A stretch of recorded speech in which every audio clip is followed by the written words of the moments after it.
কিভাবে আমরা অ্যাসারেটিভ করবো। নিয়মটা হচ্ছে অ্যাসারেটিভ সেন্টেন্স সাধারণত কিভাবে শুরু হয়, সাবজেক্ট ভার্ব এ বা এন বসাবেন, যদি থাকে এ বা এন দিবেন, না থাকলে দরকার নাই। তারপরে হচ্ছে এন দরকার নাই, এ অথবা এন যাই থাকুক আমরা কি দিব সবসময় এ বসাবো প্লাস বেরি বসাবো প্লাস হচ্ছে বাকি অংশ বসাবো। বেরিটা কিসের জন্য বসাবো, হাউ বা হোয়াট কিলা দিয়ে বেরি বসাবো।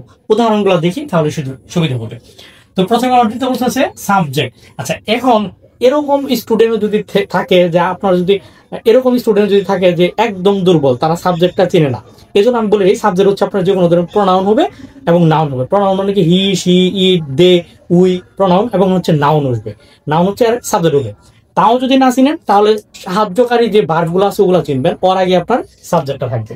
তো এখানে হচ্ছে ইজ হচ্ছে সাহায্যকারী ভার্ব, আর ইজ হচ্ছে কি ইজ আপনার সাহায্যকারী ভার্ব, এবং ভার্বের আগে যেটা থাকে ওটা হচ্ছে আপনার মূলত সাবজেক্ট। এটা হচ্ছে সাবজেক্ট, অর্থাৎ শি আপনার সাবজেক্ট, ইজ হচ্ছে ভার্ব। আমার শুরুতে কি বসাইতে হবে, সাবজেক্ট, এরপর আমার কি বসাইতে হবে, ভার্ব, এরপর আমার কি বসাইতে হবে, এ অথবা এন, এরপর হচ্ছে বেরি। এখানে হাউ থাকুক বা হোয়াট থাকুক, এখানে হাউ থাকলে আপনি বেরি বসাবেন, হোয়াট থাকলে আপনি বেরি বসাবেন।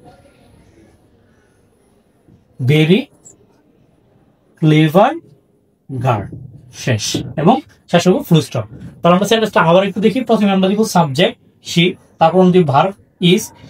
এটা এখানে হাউ বা হোয়াট কিলাতে সাধারণত আমরা কি বসাবো, বেরি বসাবো। তাহলে শি ইজ ভেরি এ, এরকম সেন্টেন্স আমরা বসাবো না, আমরা সবসময় বসাবো শি ইজ এ বেরি। এ বেরি যাই থাকুক, এ বেরি, এ ভেরি, পরে বাকি অংশ ক্লেভার গার্ল। আচ্ছা, আরেকটা সেন্টেন্স আমরা দেখি, 2 number, how foolish we are. তাহলে এই বাক্যের সাবজেক্ট করা উই এবং ভার্ব করা আর। তাহলে আমরা লিখলাম উই আর। তাহলে এখানে হাউ বা হোয়াট থাকলে আমরা কি তুলে দিই, বেরি দিব। তাহলে কি বসালাম, বেরি ফুলিশ, এবং শেষে ফুল স্টপ বসাই। তো এই বাক্যে যেহেতু আমার এ বা এন নাই, সো আমরা এখানে আর এ বা এন ব্যবহার করলাম না।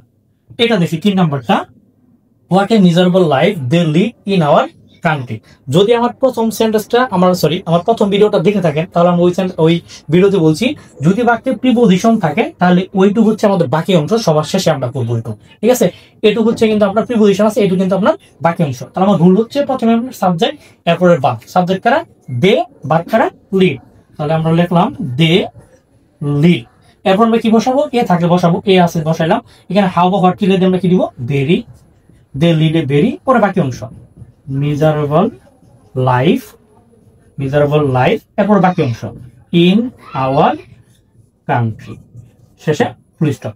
So how attentive he is to his study, এটার অ্যাসারেটিভ সেন্টেন্স কি হবে আপনারা কমেন্টে লিখবেন। তো আশা করি ভিডিওটি ভালো লাগছে। যদি ভিডিওটি ভালো লেগে থাকে তাহলে বলবো যে আপনাদের বন্ধু বান্ধব, ছোট ভাই যাদের কাছে আছে ভিডিওটি শেয়ার করবেন।